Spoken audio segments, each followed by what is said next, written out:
आप सभी को मेरा नमस्कार। मैं आपके समक्ष लाला श्रीनिवास दास द्वारा रचित हिंदी का सर्वप्रथम मौलिक उपन्यास परीक्षा गुरु उपन्यास लेकर आई हूँ। यह उपन्यास आपके नेट सेट के लिए बहुत ही उपयोगी है, तो चलिए हम इसे प्रारंभ करते हैं। प्रकरण 6 भले बुर की पहचान। धर्म अर्थ शुभ कहत को काम, अर्थ कहीं आन कहत धर्म को अर्थ को तीनों मिल शुभ जान।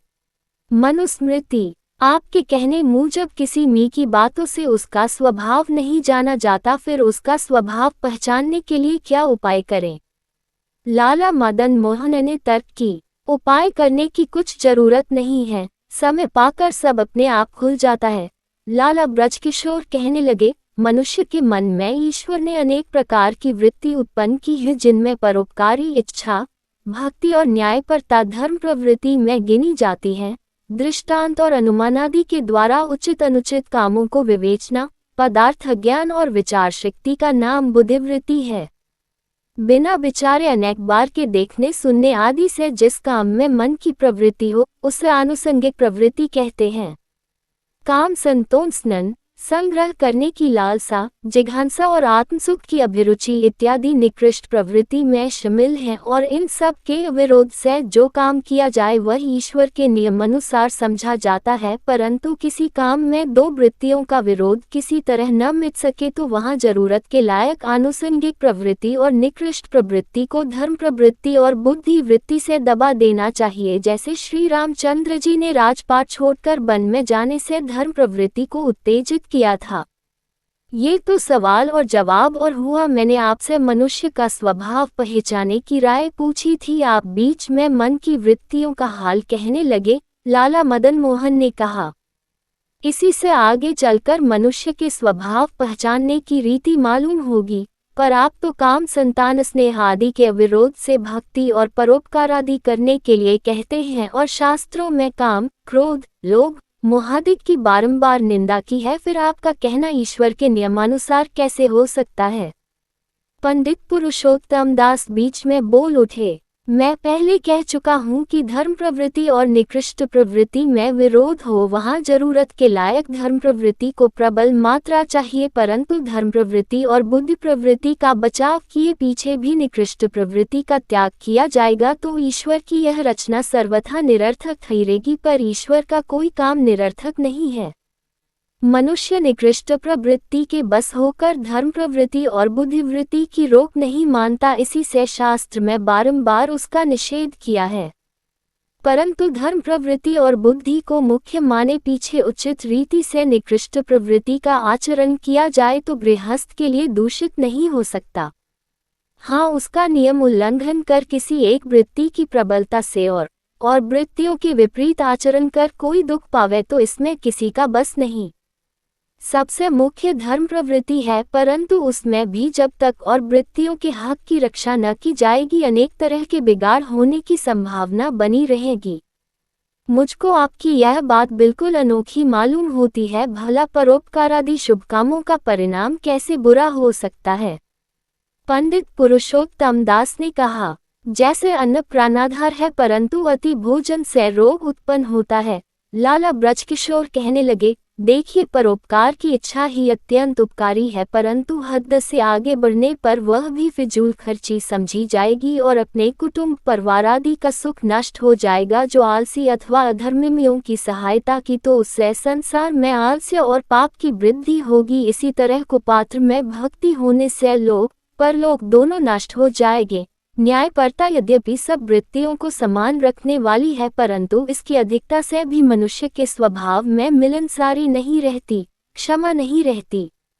जब बुद्धि वृत्ति के कारण किसी वस्तु के विचार में मन अत्यंत लग जाएगा तो और जानने लायक पदार्थों की अज्ञानता बनी रहेगी। मन को अत्यंत परिश्रम होने से वह निर्बल हो जाएगा और शरीर का परिश्रम बिल्कुल न होने के कारण शरीर भी बलहीन हो जाएगा।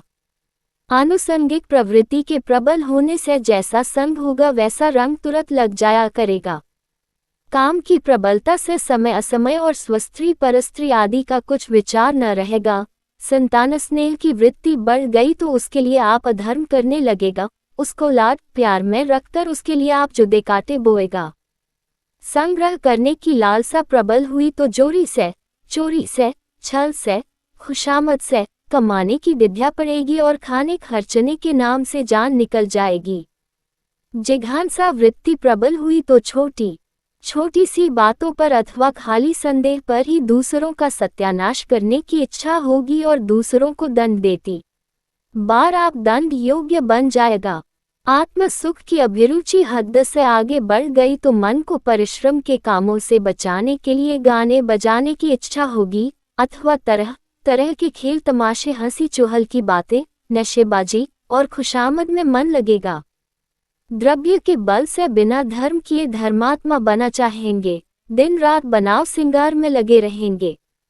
अपनी मानसिक उन्नति करने के बदले उन्नति करने वालों से द्रोह करेंगे। अपनी झूठी जिद निभाने में सब बड़ाई समझेंगे। अपने फायदे की बातों में औरों के हक का कुछ विचार न करेंगे। अपने काम निकालने के समय आप खुशामदी बन जाएंगे। द्रव्य की चाहना हुई तो उचित उपायों से पैदा करने के बदले हुआ बदनी धरोहर, रसायन या घड़ी ढकी दौलत ढूंढते फिरेंगे। आप तो फिर वही मन की वृत्तियों का झगड़ा ले बैठे। मेरे सवाल का जवाब दीजिए या हार मानिए, लाला मदन मोहन उकताकर कहने लगे। जब आप पूरी बात ही न सुने तो मैं क्या जवाब दूं? मेरा मतलब इतने विस्तार से यह था कि वृत्तियों का संबंध मिलाकर अपना कर्तव्य कर्म निश्चय करना चाहिए। किसी एक वृत्ति की प्रबलता से और वृत्तियों का विचार किया जाएगा तो उसमें बहुत नुकसान होगा। लाला ब्रजकिशोर कहने लगे। वाल्मीकि रामायण में भरत से रामचंद्र ने और महाभारत में नारद मुनि ने राजा युधिष्ठिर से ये प्रश्न किया है। धर्म ही धन, अर्थ ही धर्म, बाधक तो कहूँ न ही। काम न करत बिगाड़ कछु पुन, इन दो उन्मान ही। विदुर प्रजागर में विदुर जी राजा धृतराष्ट्र से कहते हैं। धर्म अर्थ अरु काम, यथा समय सेवत जूनर। मिल तीनहु अभिराम, ताही देख दुहलोक सुख। 2. विष्णु पुराण में कहा है, धर्म विचारे प्रथम पुनि अर्थ, धर्म अविरोधी। धर्म अर्थ बाधा रहित सवै काम सुशोधी। रघुवंश में अतिथि की प्रशंसा करता हूँ महाकवि कालिदास ने कहा है। निरनिति कायरपनो केवल बल पशु धर्म। तासो उभय मिलाए इन सिद्ध के सब कर्म। हीन निकम्मे होत है बलि उपद्रववान। तासो कीन्हे मित्र तिन मध्यम बल अनुमान। चाणक्य में लिखा है, बहुत दान ते बलि बध्यो मान मरो कुरुराज। लंपटपन रावण हत्यो अति सब काल। 2. फ्रीजिया के मशहूर हकीम एपिक्टेट्स की सब नीति इन दो वचनों में समाई हुई है कि धैर्य से सहना और माध्यम भाव से रहना चाहिए। कुरान में कहा है कि आए लोगों, खाओ पियो परंतु फिजूल खर्ची न करो। वृंद कहता है, कारज सोई सुधर है जो करिए संभाय। अति बरसे बरसे बिना जो खेती को हमलाया। इस संसार में किसी मनुष्य का इस रीति पर पूरा बर्ताव भी आज तक हुआ है। बाबू बैजनाथ ने पूछा, क्यों नहीं देखिए पाइस स्ट्रेट्स नामी एथेनियन का नाम इसी कारण इतिहास में चमक रहा है। वह उदार होने पर फिजूल खर्च न था और किसी के साथ उपकार करके प्रत्युपकार नहीं चाहता था, बल्कि अपनी मानवरी की भी चाह न रखता था। वह किसी दरिद्र के मरने की खबर पाता तो उसकी क्रियाकर्म के लिए तत्काल अपनी पास से खर्च भेज देता। किसी दरिद्र को विपदग्रस्त देखता तो अपने पास से सहायता करके उसके दुख दूर करने का उपाय करता, पर कभी किसी मनुष्य को उसकी आवश्यकता से अधिक देकर आलसी और निरुद्यमी नहीं होने देता था। हाँ, सब मनुष्यों की प्रकृति ऐसी नहीं हो सकती।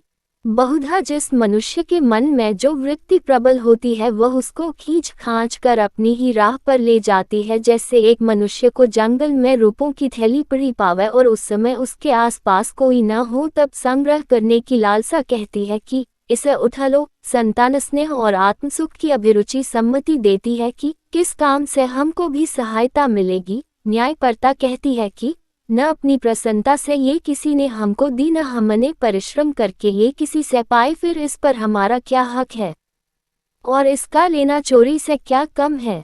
इसे पर धन समझकर छोड़ चलो। परोपकार की इच्छा कहती है कि केवल इसका छोड़ जाना उचित नहीं, जहाँ तक हो सके उचित रीति से इसको इसके मालिक के पास पहुँचाने का उपाय करो। अब इन वृत्तियों से जिस वृत्ति के अनुसार मनुष्य काम करे वह उसी मेल में गिना जाता है। यदि धर्म प्रवृत्ति प्रबल रही तो वह मनुष्य अच्छा समझा जाएगा, और इस रीति से भले बुरे मनुष्यों की परीक्षा समय पाकर अपने आप हो जाएगी, बल्कि अपनी वृत्तियों को पहचान कर मनुष्य अपनी परीक्षा भी आप कर सकेगा। राजपाट, धन दौलत, शिक्षा, स्वरूप, वंश, मर्यादा से भले बुरे मनुष्य की परीक्षा नहीं हो सकती। विदुर जी ने कहा है, उत्तम कुल आचार बिन करे प्रमाण न कोई, कुलहीनो आचार्युत लहे बड़ाई सोए। धन्यवाद। आगे की प्रकरणों के लिए मेरे बनाए गए YouTube चैनल हिंदी की दुनिया के माध्यम से देख व सुन सकते हैं।